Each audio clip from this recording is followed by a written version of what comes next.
Salut gang, c'est votre Merm, j'espère que vous allez très bien aujourd'hui. Fait longtemps qu'on s'est pas vu sur YouTube, hein? C'est ça, j'ai absolument rien à dire là-dessus. Vidéo très spéciale aujourd'hui car ça fait 10 ans, aujourd'hui même, que j'ai sorti mon top 15 des meilleurs jeux de Nintendo 64, qui était, en fait, on peut dire, la naissance de, à l'époque, Mathieu Mercier Gaming. Et, Chris Guys, 10 ans. 10 ans. Dans pas long, cette vidéo-là punk sa puberté. Dans pas long, si ça va m'arriver, check ça, Mathieu, j'ai du poil en dessous des bras. En tout cas, fait que je voulais célébrer ça avec vous, parce que, Colin, ça me rend nostalgique. 10 ans déjà. C'est fou de penser à ça. Et ça fait des années que j'ai pas réécouté cette vidéo-là parce que elle me fait très honte. Elle est très cringe. Et j'ai pensé que je vais la regarder avec vous. On va réagir ensemble. On va cringe ensemble. Donc, merci d'être là tout le monde. On part ça sans plus tarder. Êtes-vous prêts? C'est parti. Go!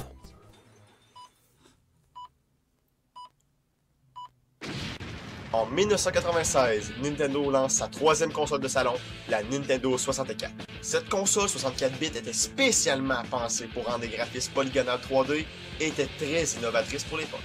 Malgré sa technologie, la machine n'a pas tout de même eu une tonne de jeux, environ 300. Mais une chose est sûre, elle a reçu une bibliothèque d'excellents titres.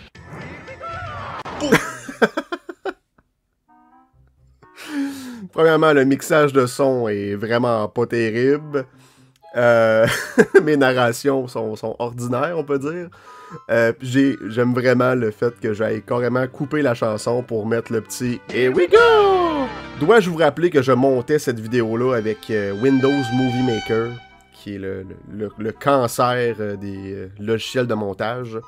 Donc, je faisais ce que je pouvais avec ce que j'avais.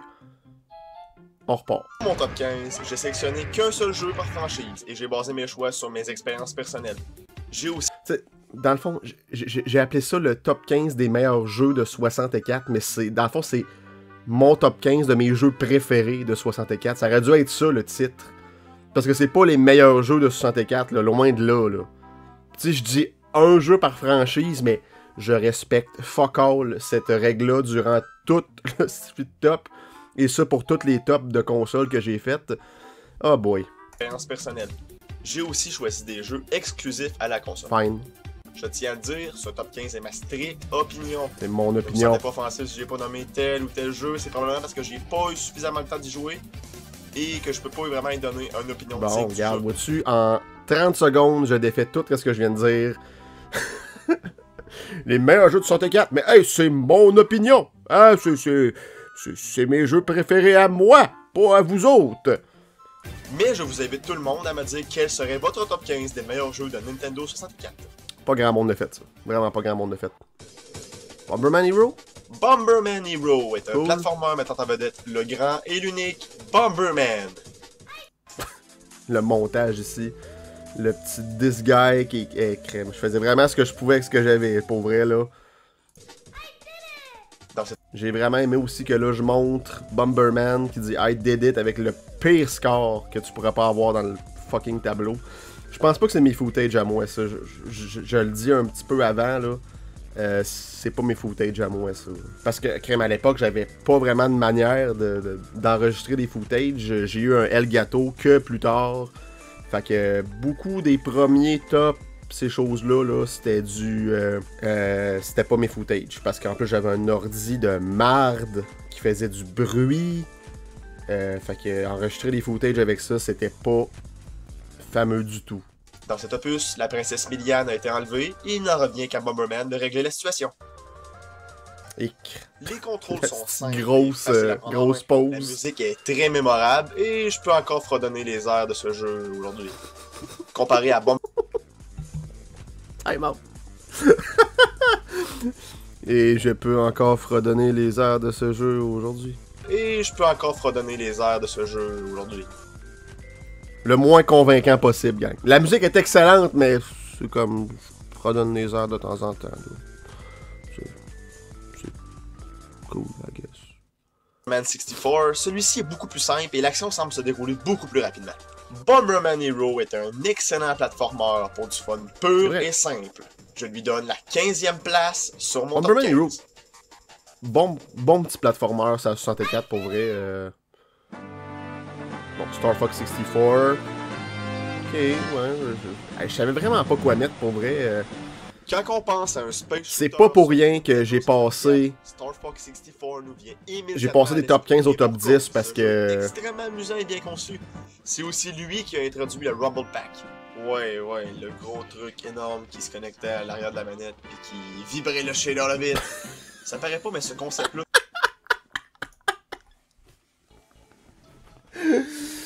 Aïe aïe, le Steam-Tex c'était vraiment ordinaire.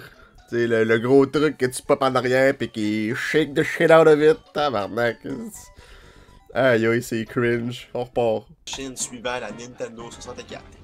Le jeu est aussi très connu pour sa narration assez hilarante. Do a barrel roll. I can't believe I lost this scum! Flippy, get back here! Beautiful. I could kiss you for that. Bon. Hey Einstein, I'm on your side. Le fameux Hey Einstein à En gros, Star Fox 64 ou classique. Lylat Wars. Lylat Wars mérite la 14e place sur mon top 15 pour son excellent gameplay et ses graphismes qui ont très bien vieilli. Ah, très bien vieilli. Ouais, non, Matt. Kirby 64. Il n'y a aucun graphisme de 64 qui a bien vieilli. Side-scrolling et un des rares jeux de la console dans cette optique. On arrête ça, là. Mais Kirby ici, si on peut regarder, c'est. I guess que ces graphiques-là ont quand même bien vieilli. Genre des jeux comme, mettons, Paper Mario aussi, je trouve que les graphismes ont bien vieilli parce que le art style est tellement unique. Mais des jeux qui se disaient réalistes, non, pour vrai, les graphismes ont vraiment pas bien vieilli. Il n'y a aucun jeu de 64 réaliste qui a des beaux graphiques. Kirby doit retrouver tous les morceaux du cristaux protecteur de la planète Ripple Store avant que les méchants, eux en fait, je sais pas trop comment décrire ça, les utilisent à des fins diaboliques. Kirby 64 se démarque pour son fun, ses stages variés, sa musique et son gameplay. Et il mérite la 13e place de mon top 15. Aïe aïe, les fucking coupures entre mes narrations, c'est pas snappy, pas en tout. Ça, je suis content d'avoir catché ça assez rapidement que faut coller ses narrations le plus possible pour rendre ça snappy. Faut pas que t'ailles un break, là. Tu sais, genre... Faut pas que t'ailles un break, faut pas que t'ailles le temps de te dire « Oh, je vais cliquer ailleurs, tu sais, je vais aller cliquer sur... X pour fermer la vidéo. » Tu sais, non, faut pas que t'ailles le temps de faire ça. Faut que ça soit snappy, que tu te fasses tout le temps bombarder d'informations. Puis oui, Kirby 64, I guess que j'aime encore beaucoup ce jeu-là aujourd'hui. Je l'avais pas personnellement quand j'étais petit, mais je le louais souvent, puis j'avais du fun avec ça. On repart. Toujours eu envie d'aller attaquer le verre avec le fameux plombier? Eh bien, Mario Golf est pour vous! Et c'est bien vrai, rejoignez Mario et ses amis, même si on n'a aucune idée c'est qui, sur les plus beaux terrains du Royaume Champignon et pour les plus grands tournois! Oh, j'aime calissement le rejoignez Mario et ses amis, même si on sait vraiment pas c'est qui. C'est cave. On repart. Vous pouvez aussi faire du speed golf ou bien du... Oh Jesus Christ, c'est quoi ça? Pas à ça. Oh là là. Mario Golf, si j'aurais à refaire le top, je le mettrais plus haut. Parce que j'aime vraiment ce jeu-là. J'aime vraiment ce jeu-là. Puis la version GameCube est encore meilleure. Les Mario Golf... Les deux premiers Mario Golf, 64 puis GameCube... Chef Kiss. On repart ça avec Snowboard Kids numéro 11. Snowboard Kids 2 mérite d'être dans cette liste. Je ne sais pas où est-ce que je le placerai aujourd'hui par contre. On va voir qu'est-ce que j'ai à dire sur le jeu. Si vous voulez aller voir ma revue d'ailleurs de Snowboard Kids 2, une revue que j'adore sur ma chaîne, je crois que c'est dans mes pics vidéo, là, côté montage, narration, texte. Je pense que c'est une très bonne vidéo. On repart. Je sais, Calm Your Tits. Hey, Calm Your Tits. Calm Your Tits. J'aurais pu mettre des jeux beaucoup plus ambitieux que celui-ci, mais Snowboard Kids 2 tient une place particulière dans mon cœur. Développé par une compagnie discrète nommée Ragdim, Snowboard Kids 2 est un jeu de planche en neige à la sauce Mario Kart. En fait, Qu'est-ce on que y ce jeu-là retrouve est tout ensemble? l'aspect compétitif et l'action très rapide d'un Mario Kart qui peut rapidement dégénérer. J'arrête Pour faire là. gagner. Je sais pas pourquoi Snowboard Kids est aussi awesome, mais il y a quelque chose de magique dans ce petit jeu-là. Il y a de quoi, là, je sais pas pourquoi. Je sais pas si c'est l'ambiance, les tableaux, mais hey, je jouais à ça avec mon ami Thomas. Thomas, si tu me regardes, salut. Quand on était petit, puis on tripait solide. Il y a pas une course de pareil. Les télésièges, hostie, c'est magique comme idée. Là. Il se passait tout le temps de quoi. Non, pour vrai, c'est vraiment un très bon kart racer, si je pourrais dire. C'est pas vraiment un kart racer parce qu'on est en planche, mais un très bon jeu de course de planche. On repart. Pas gagner à la dernière minute. Le mode 1 joueur est surtout pour débloquer toutes les planches et les pistes, car le vrai plaisir se trouve entre amis. J'avais-tu Mais une patate dans la gueule? apprécié les boss stage Tabarnak. du mode 1 joueur. Côté présentation, le jeu est ce qu'on attend du titre. Là, des courses de snowboard un peu cartoonish sur des pistes qui se peuvent pas. Hey, mais c'est ça qui fait le charme du jeu. Ah oui, puis aussi les pannes à frire. Ah, les pannes à frire. Bref, Ah ouais. jouez à Snowboard Kids 2. Le 2. Pas le 1. Ah là, il est pas si... Là, il est pas si pire que ça. Ok, attendez. Stop. Le 1 est pas si pire que ça. Mais tu sais, tu vois que le 1 c'était une preuve de concept, puis le 2, ils ont vraiment comme réalisé ce qu'ils voulaient faire. Tu sais, les mouvements sont tellement plus fluides, les pistes sont beaucoup plus fun, puis plus accessibles aussi. Le 1, des fois, les pistes sont vraiment hard, juste à cause que ta planche, elle va pas comme tu veux. Fait que le 1 est pas si pire que ça. J'aime toujours le 1, mais le 2...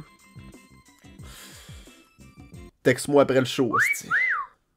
On repart ça avec Pokémon Stadium 2. Pokémon Stadium 2. Ok, j'arrête ça là. Je me souviens qu'il y a de quoi de vraiment cringe dans cette vidéo-là. Pas dans cette vidéo-là, dans cette section-là. Puis là, je tiens mon Kleenex. C'est dégueulasse. Je vais juste me moucher un petit peu. Juste un instant. Merci, ça fait du bien. C'est ça, il y a un bout de vraiment cringe dans cette section-là. Je suis tout excité. J'ai hâte de voir ça ressemble à quoi. On y va. Stadium 2 a pris les combats monotones et sans animation des Pokémon sur Game Boy et l'a complètement transformé. Pour le mieux. Pour la deuxième fois dans ce cas-ci, on pouvait expérimenter un combat Pokémon tel que vu dans la série animée, en animation totalement 3D!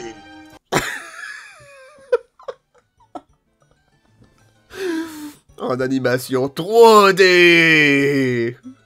Comme Avatar, resti. Aïe aïe, calisse que c'est cringe. Ok, attends un peu.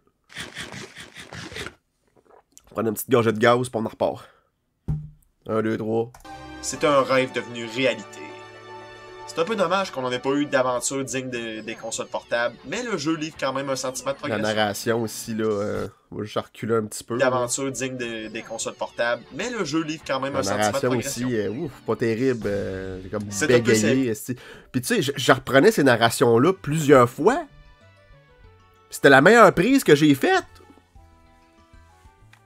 What the fuck, esti? What the fuck? Ok, on repart ça. C'est plus complet que le premier, accueille les Pokémon de la première Et et, la de la deuxième deuxième génération. génération. C'est pourquoi Pokémon Stadium 2 mérite la 10e position de mon top 15. Il mérite pas la 10e position. Puis je parle même pas des mini-jeux. Que les mini-jeux sont calissement plus le fun que le jeu principal. Ok, DK64. Elle le placerait pas aussi haut, moi, à cette heure. Donkey Kong est de retour et cette aventure est probablement sa plus épique. Donkey, La plus Diddy, épique, la Yankee, plus Tiny et Chunky convoluted vont aussi. trouver les 200 bananes dorées Ah, et libérer KLMZ, retenu par le méchant K-Rool. le mixage ici, c'était pas Pour faire terrible. court, les graphismes sont décents, le gameplay est varié par un nombre impressionnant de mini-jeux et différentes mécaniques. C'est un excellent platformer qui est toujours aussi plaisant aujourd'hui. Je lui donne ma 9e place. C'est vrai que le jeu est plaisant, mais... D'ailleurs, allez voir le style fun au final sur DK64 que j'ai fait il y a une couple d'années. Je réponds parfaitement à cette question-là. Le jeu est plaisant, mais faut que tu joues à ta manière. Faut pas que tu joues comment que le jeu veut que tu le joues, parce que tu vas te tuer à jouer à ce jeu-là. Il y a beaucoup trop de backtracking. les couleurs de banane pour tous les singes, pour vrai, il y a trop d'affaires qui marchent pas avec ce concept-là. Mais de base, là, les contrôles, le gameplay, le platforming, oui, c'est le fun. Oui, c'est le fun au final. Mais c'est ça, faut que tu joues comme toi, ça te tente de jouer. Si ça te tente pas de pogner toutes les bananes colorées, pogne-les pas, les calices de bananes colorées. Fait que, oui, là-dessus, le jeu est le fun, mais faut jouer à sa manière. Puis, présentement, là, moi, je tourne ça, on est le 4 décembre, et Donkey Kong 64 est vraiment un jeu, pour moi, là, c'est un jeu du temps des fêtes, ça. Je me souviens, dans le temps des fêtes de l'année 2000, mon père avait acheté DK64, on jouait ensemble à DK64, puis je sais pas pourquoi, à chaque fois qu'il commence à neiger dehors, que le monde pose aux décorations de Noël, puis tout, j'ai DK64 en tête, puis ça me rend crissement nostalgique, ce jeu-là, du temps des fêtes. Je sais pas pourquoi, ce jeu-là en particulier, mais DK64 me rend nostalgique. Ok, j'arrête de déblatérer à propos de DK64, on repart. 1, 2, 3, go! Modern Armies in the coconut shell, oh yeah!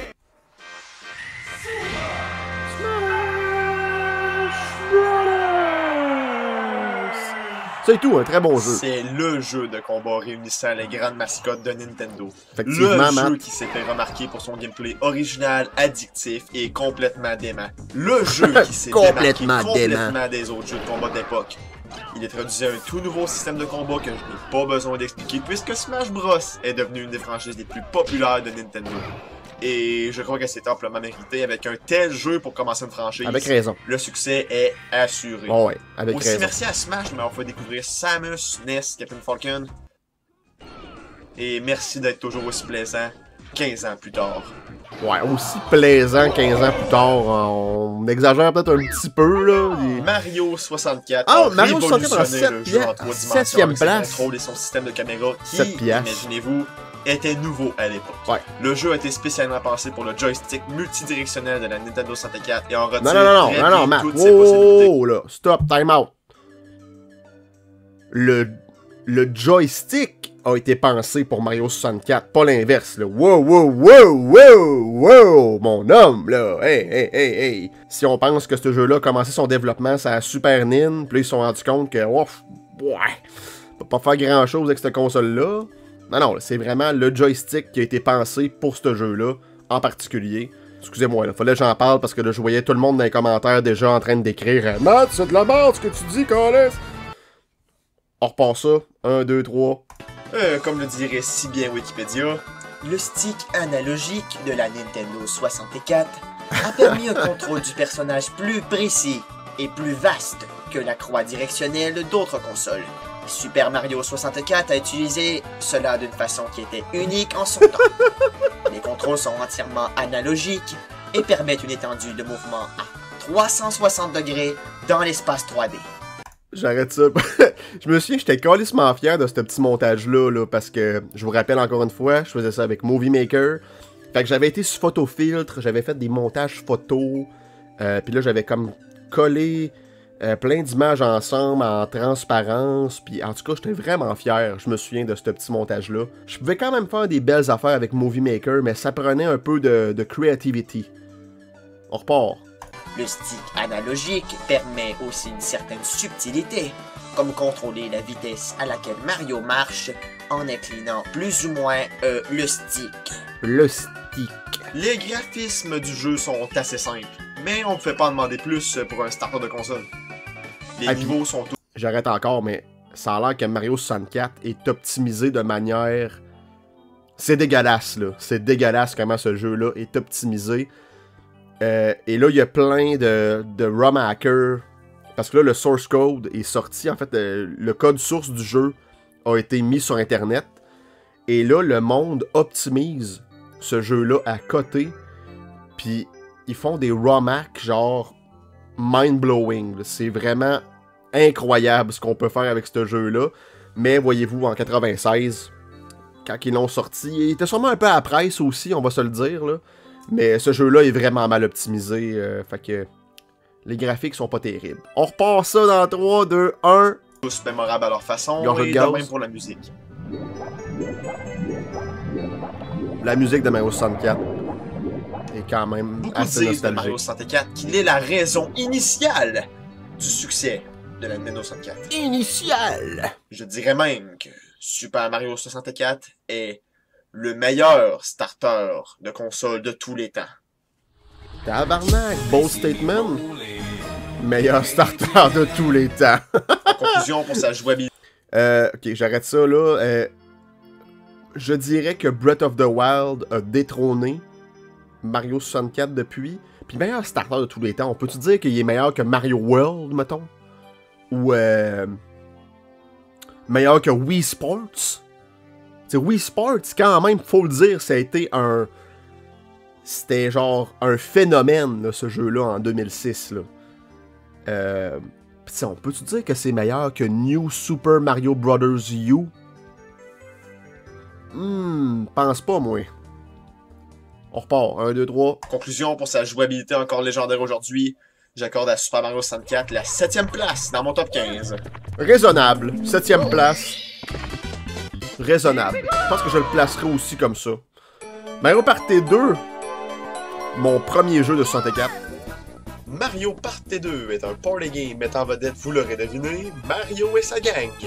Mais bon, ai-je vraiment besoin de vous expliquer le concept d'un Mario Party depuis qu'une dizaine d'autres jeux sont sortis? J'ai choisi Mario Party 2 parce que Mario Party 1 est fucking médiocre une fois que Effectivement. Mario 2, puis le 3, ben j'ai trouvé le tout moins mémorable. Ah ben, vois-tu, à cette heure, je sais pas trop ce que je placerais Mario Party 3, là. Parce que le 3 a vraiment grow on me depuis quelques années. Je pense que là, c'était surtout une affaire de nostalgie, parce que le 2, c'était mon premier jeu de 64, c'est lui que j'ai le plus joué. Mais le 3, si j'aurais à mettre les deux, là, c'est pas mal ex aequo. Mais oui, pour vrai, Mario Party 1... Mario Party 1 sus. Pas un mauvais jeu, mais si on le compare au 2 puis au 3, c'était très brouillon. On repart. Mario Party 2. Mais at least, le petit 2 est vraiment cool. Le petit dé est vraiment cute, Les effectivement. planches de jeu de Party 2 sont juste fantastiques et les costumes thématiques sont vraiment cool. Les costumes sont vraiment cool. Ils sont vraiment cool, ok? Ils sont cool, les costumes, arrêtez! Ils sont bien dosés, relativement fair. À l'exception de quelques-uns. Non, ben là, si on prend les jeux de Lock, Matt, come on, tu peux pas dire ça, là. Banjo-Kazooie en numéro 5. C'est tout, c'est un jeu qui me rappelle le temps des fêtes. Banjo-Kazooie est un platformer développé par Rareware et sorti en 98. Il met en vedette Banjo, lourd joueur de banjo. Banjo qui joue du banjo. Qui c'est qui a pensé à ça, là? Mais Banjo n'est pas seul, il est accompagné de son oiseau effronté. C'était pas un Kazooie, mauvais gag, ça. Et ensemble, ils doivent libérer Tutti, la sœur de Banjo, qui est menacée de se faire soutirer sa beauté. Et qui voudrait la beauté d'un ours? Eh bien, une sorcière, parce que d'être une sorcière à se passer, il faut avoir l'air d'un ours en plus. Malgré une histoire un peu tirée par les cheveux, le jeu est très très bon. Les contrôles Des sont bons petits excellents gags. et les niveaux sont très bien designés. Aussi, la musique est fantastique. Elle met l'ambiance comme il se doit et est vraiment agréable à écouter. J'arrête ça. Ce bout-là, comme on a pu lire en dessous, là, j'avais vraiment perdu l'audio, fait qu'il a fallu que je le réenregistre, puis il y avait moins d'énergie cette journée-là, hein, on va le dire, là. On repart. Banjo-Kazooie a même eu le droit à une suite nommée Banjo-Tooie. Mais j'ai trouvé Tooie vraiment trop difficile et pas aussi mémorable que le premier.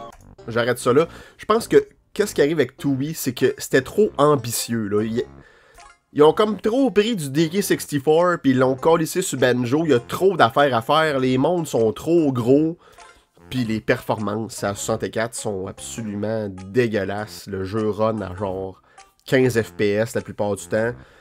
Fait que c'est vraiment moins enjoyable que le petit jeu là. Tight. Banjo-Kazooie est tight. asti. Un petit cul tight. Beaucoup le préfèrent de Banjo-Kazooie, mais c'est correct. Mais Parce c'est que correct. anyway, tout le monde aime mieux le premier que Nuts and Bolts. Sorry, Nuts and Bolts, mais t'es juste le pire spin-off le plus merdique jamais chié par un programmeur. What the fuck, Ron? C'est quoi qui s'est passé, mon petit calice? Ok, on arrête ça là. Stop. Excusez-moi si le plan est un peu différent là, présentement. J'ai eu un appel de ma copine. Ça serait bien fou de pas répondre. Hein, tu sais. Fait que c'est ça. Là, voilà. On repart ça. On repart ça avec de quoi d'assez controversé. Mario Kart 64 en 4e place. Pour avoir rejoué à Mario Kart 64 plusieurs fois depuis. Et ce jeu-là mérite pas la 4e place. Je le placerais genre en 12-13. Ça a pas super bien vieilli. Pour vrai, là. Premièrement, le contenu est pas super vaste. Juste 16 pistes. Les contrôles sont pas terribles. Les graphismes ont plutôt mal vieilli aussi. Avec les petits bonhommes en pre-render sur les pistes 3D. Vraiment comme boboche. J'ai hâte de voir qu'est-ce que j'ai à dire sur Mario Kart 64 pour le placer en 4e place.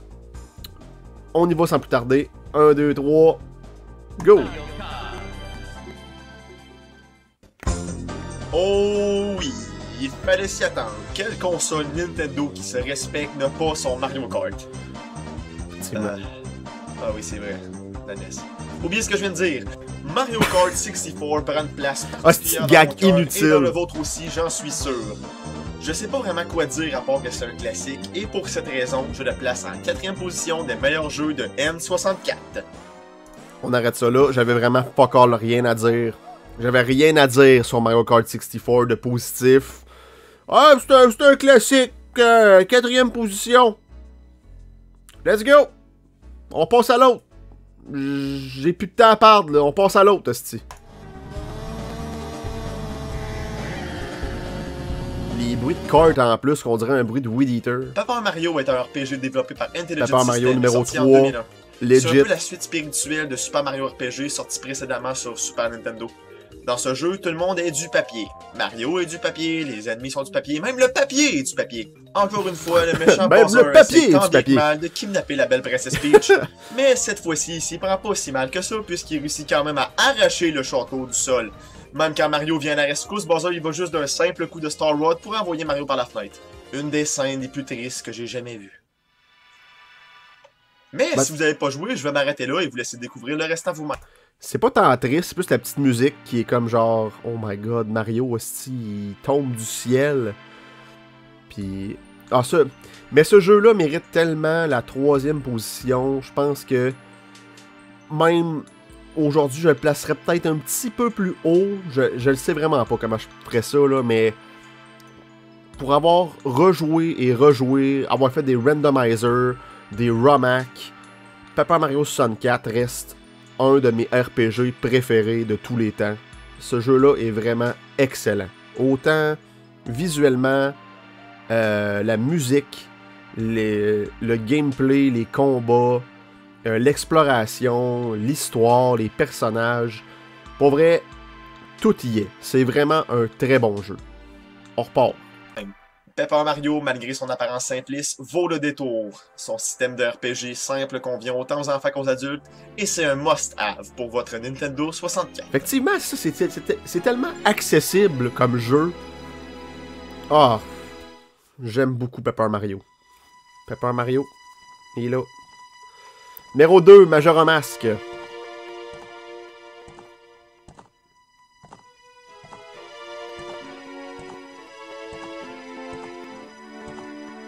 J'ai dû trancher entre Ocarina et Majora Mask. Et j'ai choisi Majora. Mais, Car ok. je me souviens du jour. J'arrête ça là. Comme, voyez-vous, là, ma règle de un jeu par franchise, c'est le style bullshit, parce que les deux mériteraient d'être sur le top 15 des meilleurs jeux de N64. Les deux mériteraient d'être là. Ocarina of Time a fucking révolutionné le jeu d'aventure en 3D. Ce jeu-là était fucking gros là, quand ça sortit. Là. Il y avait tellement de choses à faire, tellement de choses à explorer, à découvrir. Puis Majora Mask, c'est juste comme ce jeu-là, c'est Ocarina of Time avec une couche de darkness, de mystère. Pour l'avoir refait à 100% il y a 2 ans, Majora Mask est incroyable. Pour vrai, c'est vraiment un jeu incroyable. Le gameplay est sacoche, les temples sont sacoches, tout est sacoche.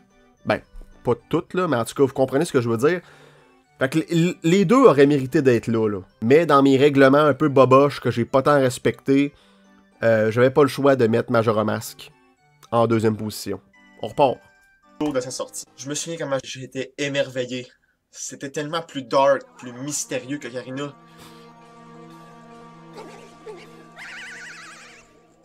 Les graphismes étaient supérieurs, la musique était meilleure, le concept des masques magiques et des 3 jours avant l'apocalypse était tellement bien pensé. Coudon, on va-tu mettre à brailler? Coudon, sacrement. Est-ce que mes narrations, des fois, étaient pas bonnes? Calvaire. On repart. Aujourd'hui, je regarde ce jeu toujours de la même façon et je l'apprécie davantage maintenant que je suis capable de me rendre plus loin qu'au deuxième temple. Le petit soundbite de François Pérusse. Yeah! Tome 6. On repart. L'histoire évolue autour de Link qui se perd dans un monde parallèle en essayant de retrouver son cheval volé par un épouvantail masqué. Je sais, jusque-là ça se tient pas bien ben, mais il découvre ensuite que le monde où il se trouve est menacé d'être écrasé dans 3 jours par cette sympathique figure. Il n'aura bien qu'à Link de trouver le cette masque sympathique Majora figure pour arrêter la descente de la lune. Majora Mask, avec son histoire déjantée, est vraiment un jeu unique. C'est que le montage est pas bon. 14 ans plus tard. Je lui donne fièrement la 2e place de mon top 15. Je lui donne fièrement la 2e place de mon top 15. Calvaire. Beaucoup trop d'énergie à certains moments. D'autres moments, pas assez d'énergie. D'autres moments, j'ai le goût de brailler. Pour vrai, c'est all over the place.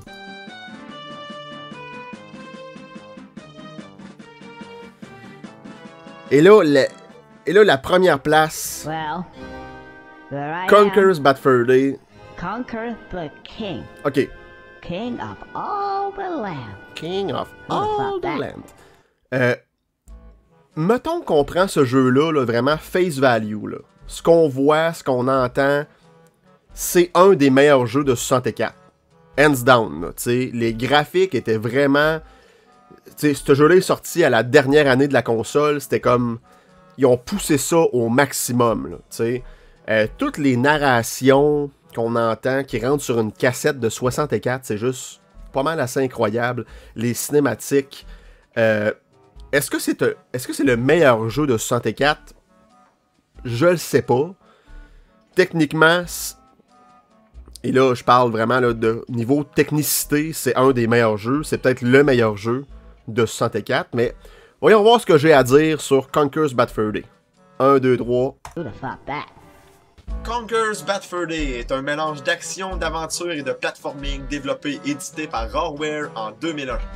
La trame met en scène Conker, l'écureuil roux, cheap et alcoolique, ben hangover qui tente de rentrer chez lui pour retrouver sa copine Barry. L'histoire implique aussi le roi panthère et son verre de lait. Ah, le verre de lait. Je n'en dirai pas trop, mais l'histoire est très très longue et épique. En tout, il y a mes 9 choix de chapitres, cinématiques chacun étaient avec pas un thème terribles différent. aussi. Chacun avec leur variété remarquable au niveau du gameplay aussi. Ils sont tous aussi drôles et absurdes l'un que les autres. Mais c'est un vrai, humour ça. assez vulgaire, pour adultes avertis seulement. D'ailleurs, parfois, je me demande pourquoi mon père me laissait jouer à ça quand j'étais petit. Conker Bad Fur Day est complètement l'opposé de la vision de Nintendo, vulgaire, violent, puis pour adultes. Et je crois que c'est Effectivement. pourquoi que ce jeu a autant plu aux gens qui y ont joué. Parce que Rareware a osé. Parlons un peu de la présentation du jeu. Côté graphisme, le jeu est Parce que impeccable. Rareware a C'est un des osé. jeux qui représente le mieux les capacités Osé, de la gang. console. Les textures sont C'est le belles, message du jour. les personnages Oser. sont bien modelés, l'environnement est clair et la profondeur est très très bonne pour la Nintendo. Mais oui, 64. effectivement, je me demande encore pourquoi que mon père me laissait jouer à ça. Lui, il l'a fait à 100%, pas à 100%, mais je veux dire, il a fait tout le jeu au complet, tu sais. Moi, je jouais à des snippets ici et là, parce que le jeu est quand même tough, là. Surtout pour un enfant. Fait que j'arrivais pas à aller ben loin, mais tu sais, au moins, t'as le petit... t'as la petite section chapter où ce que tu peux choisir les chapitres du jeu. Colin, tu peux aller à n'importe quel moment du jeu que tu veux, en autant que tu l'aies déjà fait, là. Fait que c'est de même que j'ai pu jouer, parce que sinon le jeu est vraiment tough. Mais oui, je me demande pourquoi que mon père me laissait jouer à ça. Ça l'a fait l'homme que je suis aujourd'hui. Pas trop recommandable. On continue. 1, 2, 3. Parlons un peu de la présentation du jeu. Côté graphisme, le jeu est impeccable. C'est un des jeux qui représente le mieux les capacités de la console. Les textures sont belles, les personnages sont bien modelés, l'environnement est clair et la profondeur est très bonne pour la Nintendo 64. Mais ce qui est remarquable, c'est le nombre de cinématiques. Rare a opté pour la cartouche de jeu de 512 Mbps permettant toutes ces cinématiques complètement animées et entièrement doublées en anglais. Qu'est-ce que mes narrations sont pas top? C'est dégueulasse. D'ailleurs, les doublages sont de très bonne qualité, autant par leur qualité sonore que par leur sonore. créativité. La musique Hey, symbolise... oh, oh. La qualité sonore, wow! C'était compressé à l'os, là. Mais pour la 64, c'est assez exceptionnel. Je pense que c'est ça que je voulais dire. 1, 2, 3. Avec le jeu et ses différents thèmes.